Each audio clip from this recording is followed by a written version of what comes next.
Class 8 NCERT का SST में जो पार्ट 1 बुक है उसका चैप्टर नंबर 5 है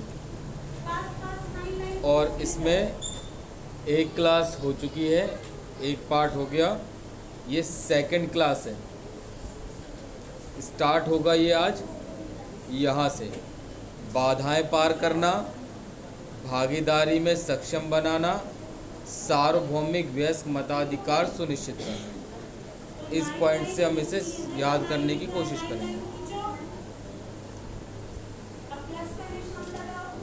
जब प्रत्येक नागरिक निर्वाचन प्रक्रिया में स्वतंत्र और निष्पक्ष रूप से भाग लेता है तभी हमारा लोकतंत्र मजबूत बनता है। लोकतंत्र को हम फलता फूलता तभी कहेंगे जब सभी लोग इसमें निष्पक्ष तरीके से भाग लें। मतदान द्वारा लोग अपनी इच्छा व्यक्त करने का एक शक्तिशाली माध्यम मानते हैं। लोग वोट डालने को तमन्ना लोग वोट डालने द्वारा अपनी इच्छा व्यक्त करने का एक शक्तिशाली माध्यम मानते हैं।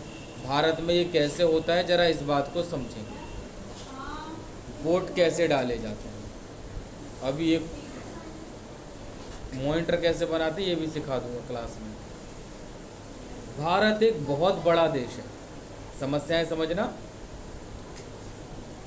बहुत ज़्यादा विविधताएं हैं भारत में और जटिल देश है, तरह तरह के लोग रहते हैं।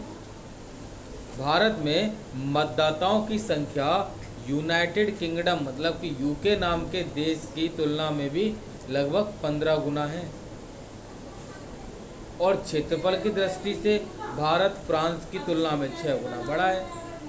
मतलब हमारे पास जगह भी बहुत सारी है और हमारे पास जनसंख्या तो है ही बहुत सारी। भारत में भौगोलिक विविधता भी एक चुनौती है। इस प्रकार इस जटिलता को ध्यान में रखते हुए भारत में चुनावों की व्यवस्था करवाना बहुत ज़रूरी है। लास्ट के पार्ट में हमने सीखा था कि भारत में हम सब लोगों को अपना एक नेता चुनना पड़ता है और कौन से माध्यम से चुनते हैं हम ये नेता? वोट डालकर, जिस प्रक्रिया को हम बोलते हैं चुनाव प्रक्रिया या लोकतंत्र की प्रक्रिया। बात समझ में आ गई? लोकतंत्र की प्रक्रिया द्वारा हम अपना एक नेता चुनते हैं। अब इतने सारे लोग हैं, 2024 का हिसाब ही देख लो, 98 करोड़ लोगों ने वोट दिया। 98 करोड़ बहुत होता है ये। और इन लोगों ने इतने बड़े देश में, इतने बड़े विशाल देश में जिसमें इतनी सारी जनसंख्या है, इतने लोग हैं, कहीं पहाड़ हैं, कहीं पर्वत हैं, तो ये भी तो चुनौती है हमारे लिए। इन सब क्षेत्रों में हमें वोट भी डलवाना है, तो इसके लिए हमें एक व्यवस्था तो करनी ही पड़ेगी। ये व्यवस्थाएं, वोट डलवाने की व्यवस्थाएं कौन करता है? चुनाव आयोग। कौन करता है?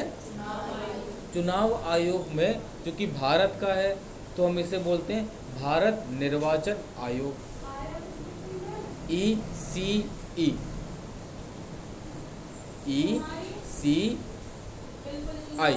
Election commission of India. ये चुनाव, देश में चुनाव करवाता है। इस अध्याय में हम ECI के कार्यों के बारे में ही जानेंगे, इस पूरे चैप्टर में, कि चुनाव आयोग कैसे इतनी सारी व्यवस्थाएं करवा लेता है। जरा ऐसा सोचो, अगर गली में अभी कहीं भंडारा लगा हो तो 100-200 लोग की भीड़ आ जाती है और वो हमें कितना मुश्किल लगता है उसे कंट्रोल करने के लिए। 4-4, 5-5 लोग हो जाते हैं। जब पुश्ते के पीछे मेला लगता है या दिल्ली में, तो वह 1-2 हज़ार होते हैं लोग, मुश्किल से खूब हो जाएंगे तो 3,000 लोग। कितनी सारी व्यवस्थाएं करनी पड़ती हैं, कितनी पुलिस आते हैं वहाँ पर। और जब कोई भागवत वगैरह हो, बड़े बड़े महाराज होते हैं जो भागवत करते हैं, जैसे शास्त्री जी हैं, वो करते हैं भागवत अपनी। अब देखते कितने लोग आ जाते हैं, लाखों ही लोग होते हैं, करोड़ तक तो पहुंच ही नहीं पाते, तब इतना सारा लोग है। तो जो 98 करोड़ लोग पूरे भारत में वोट डालते हैं, इनकी व्यवस्थाएं करना कोई छोटा काम है क्या? नहीं। और ये काम कौन करता है? चुनाव आयोग। Election commission of India. Election commission of India ने मताधिकार संबंधी बाधाएं हटाई हैं। वोट संबंधी जो समस्याएं होती हैं ये कौन हटाता है? Election commission.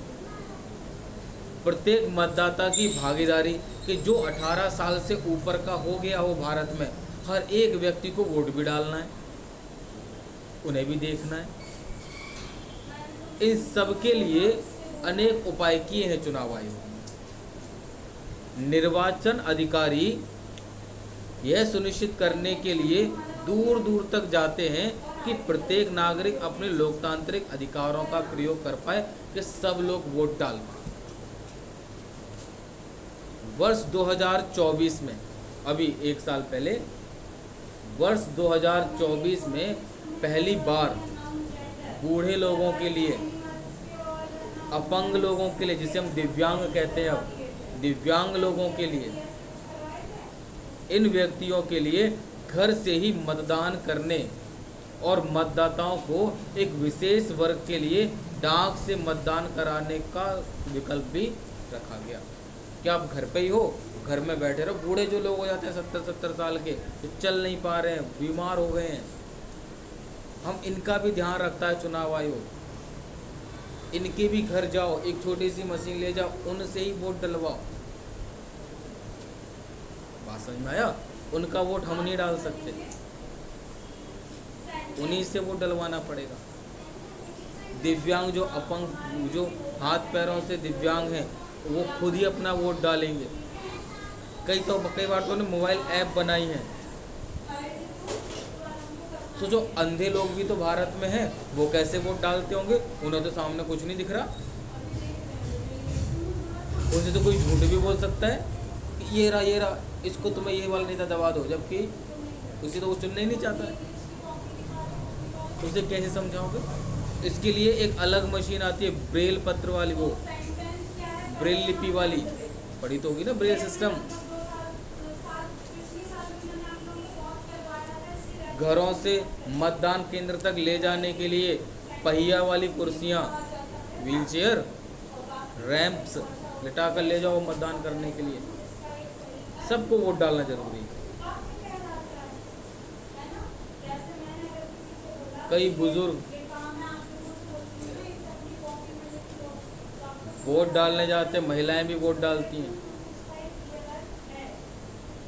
जरा सोचो, इतना सब कुछ करने के बावजूद भी 2024 के जब चुनाव हुए, तब भी 34% वोटों में से, हर 100 मतदाताओं में से 34 लोग वोट डालने गए ही नहीं। इतनी सुविधा देने के बाद बताओ क्यों? क्या तुम इसकी जानकारी बता सकते हो क्यों नहीं गए? आप लोग इसके लिए एक छोटी सी एक्टिविटी कर सकते हो। जब भी कभी चुनाव हो, या अभी 2000 कुछ समय पहले चुनाव निकल गए 24 में, आप एक छोटी सी कॉपी ले लो, एक पेन ले लो और अपने पड़ोसियों घर चले जाओ, पूछो, नाम लिखो उनका और उनसे पूछो कि आपने 2024 के वोट दिए? बोलते हैं हाँ। अगर दिए हैं तो कोई बात नहीं दिए तो कारण पूछो क्यों नहीं दिए। आपको पता चलेगा भाई क्यों नहीं, वो लोग वोट क्यों नहीं डालने जा रहे।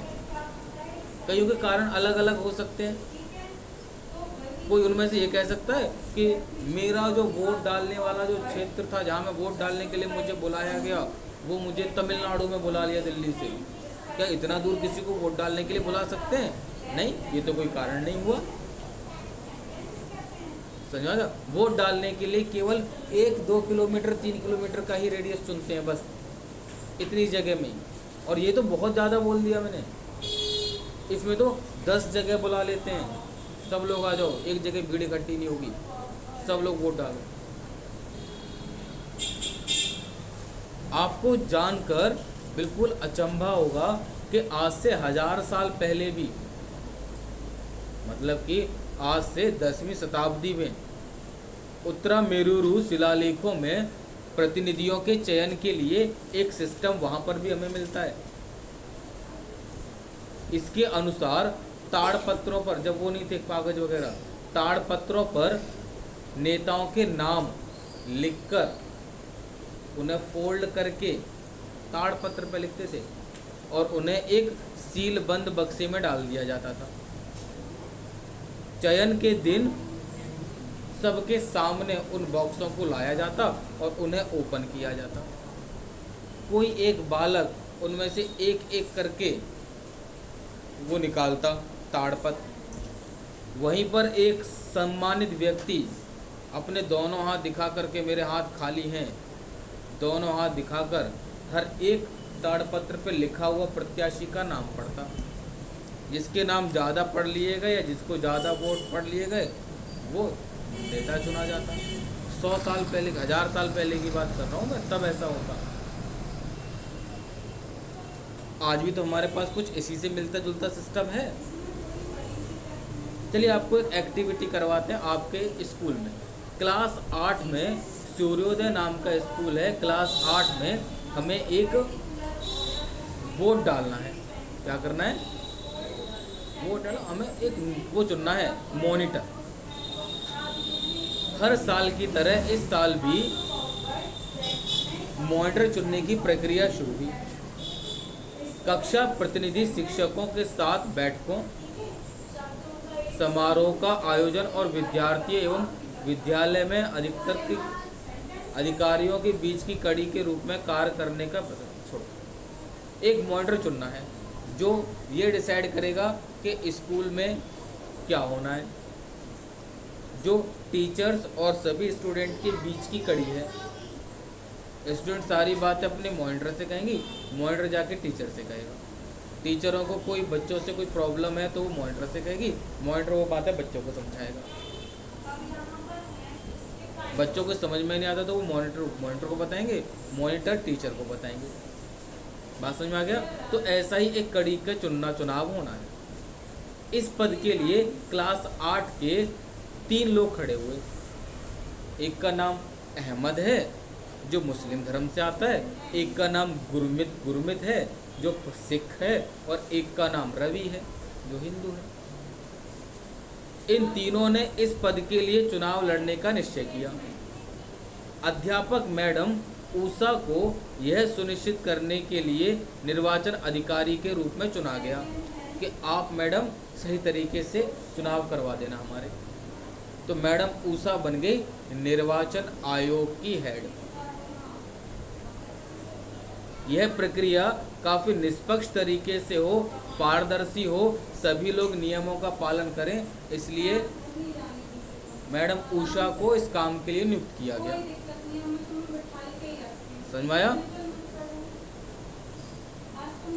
प्रत्येक प्रत्याशी का परिचय हर एक प्रत्याशी ने, तीनों ने, अहमद, गुरमित और रवि ने, तीनों क्लास में पहुंचे। अहमद ने कक्षा में जाते ही बच्चों से कहा कि तुम सब लोग मुझे ही चुनना। मैं क्लास के कमरों को, खेल के मैदानों को बिल्कुल साफ सुथरा रखूँगा, इस बात की मेरी गारंटी है। तुम्हारी क्लासेस भी साफ मिलेंगी और तुम्हारा खेल का मैदान भी साफ मिलेगा। गुरमित ने कहा, उसने अपनी रुचि दिखाई कि मैं कक्षा के सभी सहपाठियों द्वारा बेहतर ढंग से सीखने में थी, कि मैं सभी लोगों को अच्छा सिखाऊंगा। उसने सहपाठी अनुशिक्षक और पारस्परिक सहायता की प्रणाली बनाने का प्रयास किया। उसने कहा कि अगर मैं जीती, गुरमत जो है महिला, अगर मैं जीती तो मैं टीचर्स और स्टूडेंट के बीच में एक ऐसा सिस्टम तैयार करूंगी जो तुम्हें सीखने में बहुत ज़्यादा मदद करेगा, तुम्हारे हर एक डाउट क्लियर होंगे। तीसरा, रवि, जिसे उसमें आर्ट्स में ज़्यादा रुचि थी, उसने इन सब से अलग हटकर कहा कि मैं संगीत, नाटक, दृश्य कलाएँ, जो नाटक जो होते हैं, मूवीज़ को नई पाठ्यचर्या के रूप में अपनी कक्षा के लिए समय सारणी में अधिक महत्व दिलवाना चाहता था। वो चाहता कि आर्ट्स इन्हें अच्छे से पढ़ाई जाए पूरे क्लास में। इन सभी के लिए सभी ने क्लास में खड़े होकर अपना अपना जो इच्छा थी उसको जारी किया। चुनाव अभियान हुए। मैडम ने कहा 2-4 दिन तुम लोगों से बात करो। लोगों को अपनी तरफ आकर्षित करो। तो चुनाव अभियान करने लगे वो तीनों। अपने पक्ष में वोट पाने के लिए अहमद ने पोस्टर लगवाए। गुरमीत ने जो नोटिस बोर्ड था उसका प्रयोग करवा लिया। नोटिस बोर्ड मेरा रहेगा मैडम।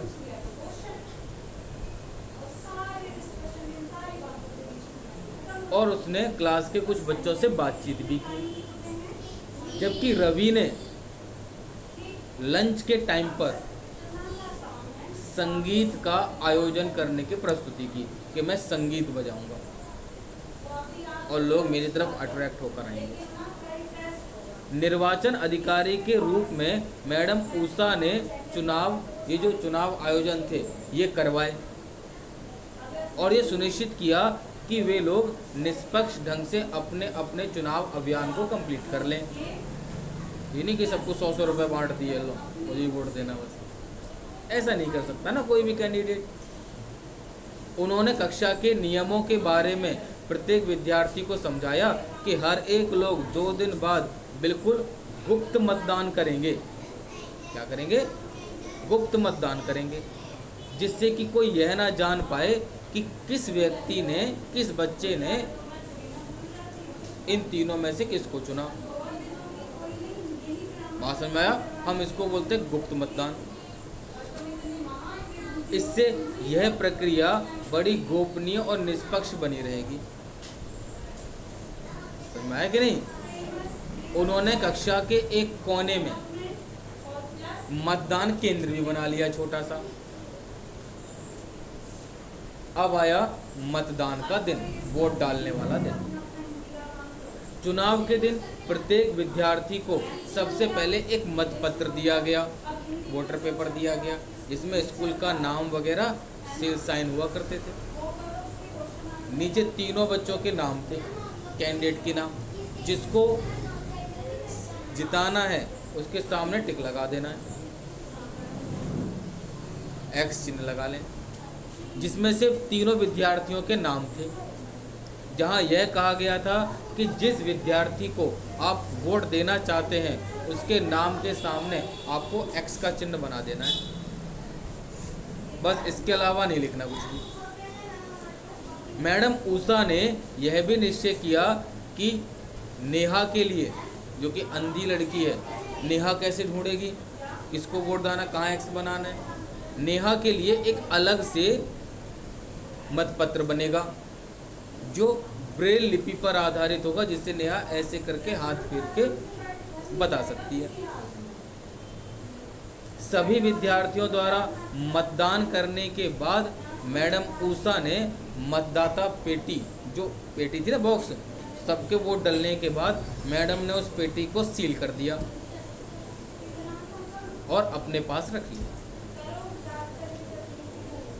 अब आया परिणाम का दिन कि जीतेगा कौन। अंततः देखा मैडम ने कि टोटल 33 मतदान हुए हैं, 33।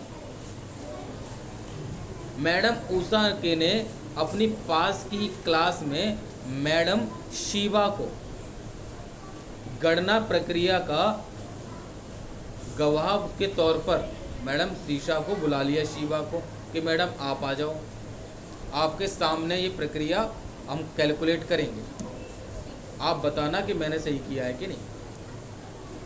आप गवाह के तौर पर हैं, अब साक्षी हैं इस बात। 3 मतदाता पत्रों पर चिन्ह अंकित नहीं था। 3 मतदाता पत्र ऐसे थे जिन पर किसी ने एक्स ही नहीं लगाया था। तो ये वाले वोट किसको जाएंगे? किसी को नहीं, अवैध हो गए, इनवैलिड। हटा दो ये 3, बचे कितने? 30।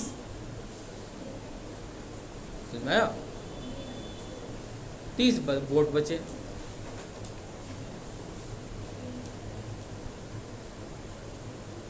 उन्हें अवैध घोषित कर दिया गया। अब चुनाव परिणाम घोषित किए गए। अहमद को 8 वोट मिले हैं। गुरमीत को, जो लेडी है वो है, लड़की है, उसको 12 वोट मिले हैं और रवि को केवल 10 वोट मिले। सभी लोगों ने गुरमीत को क्लास का मॉनिटर घोषित कर दिया गया। उसके दोनों सहपाठियों ने, अहमद ने और रवि ने, उसको धन्यवाद दिया और अपना वचन पूरा करने का आश्वासन दिया कि तुम्हें अपना वचन पूरा करना है। तुम कह रही थी ना कि हम पेरेंट्स, टीचर्स और बच्चों के बीच में एक सिस्टम तैयार करेंगे, आपको ये करना। अहमद और रवि ने भी उसको बधाई दी और उसे समर्थन प्रदान किया कि हम भी तुम्हारे साथ अच्छे काम करने की कोशिश करें। 1 साल बाद फिर वोट होंगे। क्या तुम्हें ये चुनाव प्रक्रिया समझ में आई अच्छे से? क्या मैं भी करवाऊं तुम्हारी चुनाव प्रक्रिया? या पहले तो डिसाइड करो कि कौन 2 लोग 3 लोग खड़े हो गए, तो सब लोग अपने आप को ही देंगे वोट। समझ में आया? उसके लिए एक निष्पक्ष कोई कंपटीशन तो टाइप का होना चाहिए ना कि तुम में से कौन होशियार है, कौन 3 बच्चों को बुलाऊं मैं। पहले तो यही डिसाइड करना पड़ेगा। ना कोई कहे कि सर मैं पढ़ने में अच्छा हूँ तो मुझे बुला लो, दूसरा कहेगा सर मैं तो गाना बजाने में अच्छा हूँ, मुझे क्यों नहीं बुला रहे हो, तीसरा कहे सर मैं तो ताकतवर ज़्यादा हूँ, मुझे बुला लो, कोई कूदम ना कर पाएगा, कोई बातें नहीं कर पाएगा।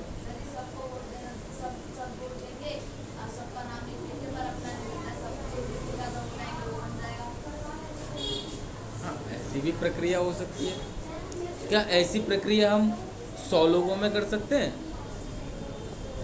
एक मुझे जो पत्र तुम्हें देना पड़ेगा उसमें मुझे 100 नाम लिखने पड़ेंगे। किसके सामने तुम एक्स लगाओगे? फिर तो एक बच्चा 4-4 वोट डाल देगा। इसे कौन डिसाइड करेगा कि सर एक ही वोट डाला है? कोई गवाह है तुम्हारे पास? एक बच्चे को बुला लूँ और मान लो अगर मेरे पास 100 स्टूडेंट हैं, क्योंकि 100 से ज़्यादा ही ऑलमोस्ट, तब कितना टाइम लगेगा मुझे? क्या मैं 2 घंटे में ये प्रक्रिया ख़त्म कर लूँगा? तो 100 लाइन बाय लाइन आओ, अपना नाम लिखो, वोट डालो। कोई ऐसा सिस्टम तैयार होना चाहिए ना। यही चुनाव आयोग करता है। कैसे? कैमरा लगा दो सर। कैमरा तो लगे ही है। हाँ, रिकॉर्ड हो जाएगा। फिर मैं 2 घंटे तो वोट डालने में लगाऊं, फिर 2 घंटे रिकॉर्डिंग देखूं और बड़ी बारीकी से देखूं।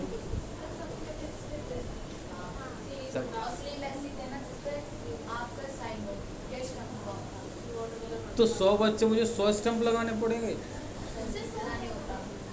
मैं 100 स्टंप लगाता रहूं और मान लो मेरे पास 1000 स्टूडेंट हैं, तो सर तो 3 दिन चाहिए साइन करने के लिए। 1000 साइन प्रिंट आउट करवा लूँ। प्रिंट आउट किसी ने, कोई दुकान वाले ही तुम एक्स्ट्रा प्रिंट आउट करवाने चले गए, फिर 5 प्रिंट आउट मेरे लिए कर देना। कितना ड्रामा है। हाँ, ये सही है। सर हमें पता कैसे चलेगा? हो सकता है आप मेरे पीछे जासूस लगा दो, है ना। मतलब मैं आपको कोई ऑप्शन नहीं छोड़ रहा सही चुनाव करवाने के लिए। जरा ध्यान दो, चुनाव आयोग के पास 98 करोड़ लोगों का चुनाव करवाना है निष्पक्ष तौर पर। मैं तो 10 का चुनाव करवाने में हालत टाइट हो रही है। हाँ, लगता है वो जब वोट डालने जाते हैं एक मार्कर लग जाता है कि आपने वोट डाल दिया, वोटर लगा दिया। चलो डिसाइड करेंगे हम अगली क्लास में। फिलहाल तो इस क्वेश्चन में आगे बढ़ते हैं। आपको इस पूरी चुनाव प्रक्रिया में सबसे मेन बात क्या लगी? यहाँ ध्यान दो। इस पूरी चुनाव प्रक्रिया में सबसे मेन बात क्या लगी? वोट डालना, वो ज़्यादा बढ़िया था सर। आपने इसमें पॉइंट पढ़ा था गुप्त मतदान होना। आयुष, आपने इसमें एक पॉइंट पढ़ा था गुप्त मतदान होना, जिसमें कि कोई देख नहीं पा रहा था किसने किसे वोट दिया। बताओ, क्या ये होना जरूरी है? क्या फ़ायदा है इससे? हो ना। अगर तो 3 वोट ऐसे कर लो अलग अलग, तो जो लोग लाइन में लगे होंगे, कैंडिडेट लाइन में लगने वाले लोगों को गिन लेंगे, कोई मुझे 12 मिलेंगे, मुझे 8, मुझे 3। मेरे दोस्त ने दूसरे को वोट दे दिया, इसकी तो पिटाई कर दूंगा। समझ में आया कि नहीं? ये भी तो हो जाएगा। समझ में आया कि नहीं? आप बता सकते हैं मैडम उषा ने क्या भूमिका निभाई? हेलो हेलो,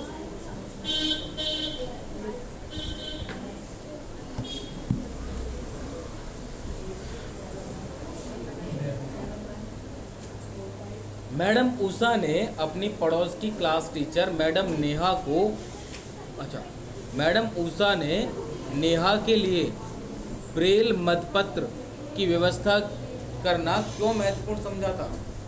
क्यों लेकर आई थी? तो क्यों नेहा देख नहीं सकती थी सर? उसे बताते ही नहीं कि हम चुनाव कर रहे थे। क्या उसका चुनाव करना इतना जरूरी था कि मैडम ने एक अलग से ब्रेल लिपि लेकर आई उसके लिए? क्या उसका वोट देना इतना जरूरी था? क्यों?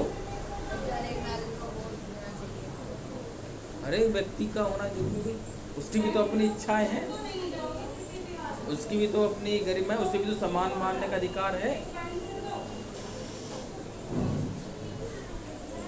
कल्पना कीजिए कि यदि कोई व्यक्ति, ध्यान से सुनना, इन तीनों में से ही किसी को वोट ना देना चाहता हो, तो वो क्या करे? लाइन में नहीं लग रहा, लाइन में तो लगना पड़ेगा। समझ में आ रहा है कि नहीं? अगर किसी को वोट ना देना चाहे तो उसके पास क्या विकल्प होगा? याद रखो, भारत जैसे देश में या और दूसरे देशों में भी एक बटन आता है नोटा, NOTA। इसका मतलब होता है कोई नहीं। जो हमें नन ऑफ द एबव, ऊपर आपने हमें जो प्रत्याशियों की लिस्ट दी है, कैंडिडेट की लिस्ट दी है, उस लिस्ट में से हम किसी को नहीं चुनते। हालांकि यह एक अतिरिक्त विकल्प है कि अगर आप कोई पसंद नहीं है तो नोटा का बटन दबा दो।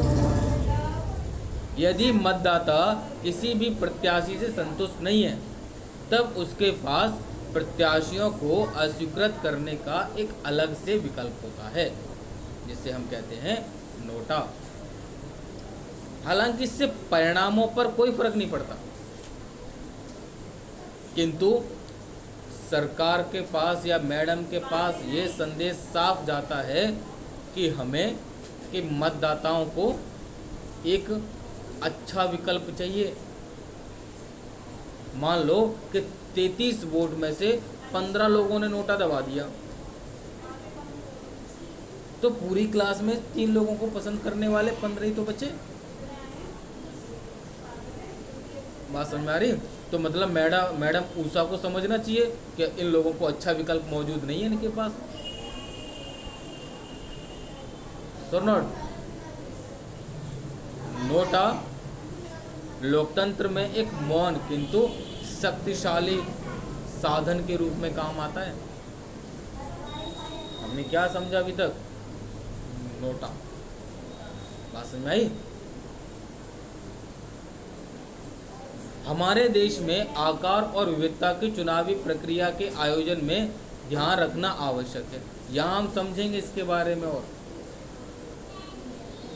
अब समझना, एक इम्पॉर्टेंट बात बता रहा हूँ, ये लाइन तुम्हें एंड तक काम आएगी। भारत एक संसदीय लोकतंत्र है जहाँ पर संसद है। भारत एक ऐसा देश है जहाँ पर संसद, जहाँ पर हर एक नागरिक पूरे देश को चलाने के लिए लोकसभा के प्रतिनिधि का चुनाव करता है। पूरा देश चलाने के लिए हम सब लोग किसे चुनेंगे? लोकसभा के मेंबर को। बात समझ में आ गया? ऐसे ही ये जो लोग हैं, ये पूरे देश की समस्याओं को कैसे ख़त्म किया जाए इस पर विचार करें। कौन? लोकसभा वाले। कौन करेगा? और लोकसभा वाले कहाँ बैठते हैं? लोकसभा के लोग यहाँ दिल्ली में संसद भवन में, पार्लियामेंट जो हमारा है न्यू, उसमें बैठते। तो सर केरल के लोग भी पार्लियामेंट में आते हैं बैठने? यस। पूरे देश में हर एक व्यक्ति लोकसभा का वोट देता है अपने अपने क्षेत्र में। दिल्ली में, दिल्ली से लोकसभा के बस 7 लोग जाते हैं संसद भवन में बैठने। यूपी से लोकसभा के 80 लोग जाते हैं संसद भवन में बैठने, 81। मध्य प्रदेश से अलग, हर एक राज्य से अलग अलग। ये सब लोग हम चुनते हैं। मैं यहाँ दिल्ली में रह रहा हूँ तो मैं 7 के लोगों को नहीं चुनूंगा, उनमें से कोई एक है जो यहाँ पर है, गोंडा में रहता है, गोंडा लोकसभा क्षेत्र में से, यहाँ पर से जो है उत्तर पूर्वी दिल्ली। बात समझ में आ गया? ऐसे ही हर एक राज्य में हम अपनी दैनिक ज़रूरतों को पूरा करने के लिए वहाँ पर भी हम चुनाव करवाते हैं। इनको हम विधानसभा का चुनाव बोलते हैं।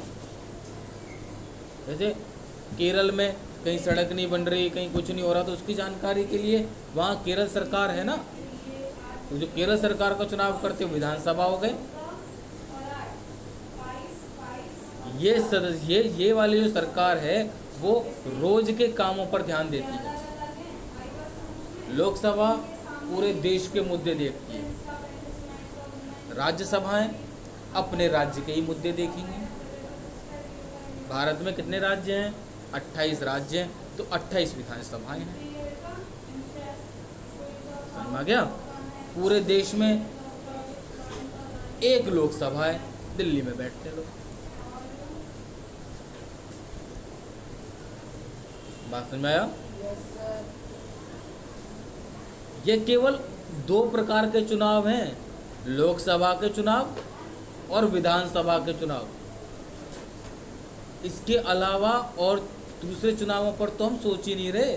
जैसे सरपंची के चुनाव, इनके बारे में तो सोच ही नहीं रहे अभी। चुनाव आयोग ये सारे चुनाव करवाता है। कैसे करवाएगा? तो बहुत मुश्किल है, यस और नॉट। तो अकेला एक व्यक्ति तो करवाता नहीं है चुनाव। हमारे पास पूरी टीम होती है, हजारों मेंबर्स होते हैं, शायद ज़्यादा ही होते हैं। इन सब मेंबर्स का एक तो मैन हेड होगा ही। जितने भी सारे मेंबर्स हैं सबका एक न एक मुखिया तो होता ही है। जैसे आपके स्कूल का प्रॉपर एक मुखिया, प्रिंसिपल। बात समझ में आ गया? जैसे यहाँ का एक मुखिया हूँ मैं, समझ में आ रहा है कि नहीं? हेड बिल्कुल टॉप। पूरे भारत में एक होता है चुनाव आयुक्त। समझ में आया कि नहीं? फिर चाहे किसी के भी चुनाव हो, राष्ट्रपति, उपराष्ट्रपति, प्रधानमंत्री, सब के चुनाव यही करवाता है चुनाव। क्या है ये चुनाव आयोग? इसके बारे में हम एक बिल्कुल शॉर्ट में परिचय पढ़ेंगे नेक्स्ट क्लास में, पार्ट नंबर 3। डन? और आज की क्लास एंड हो गई।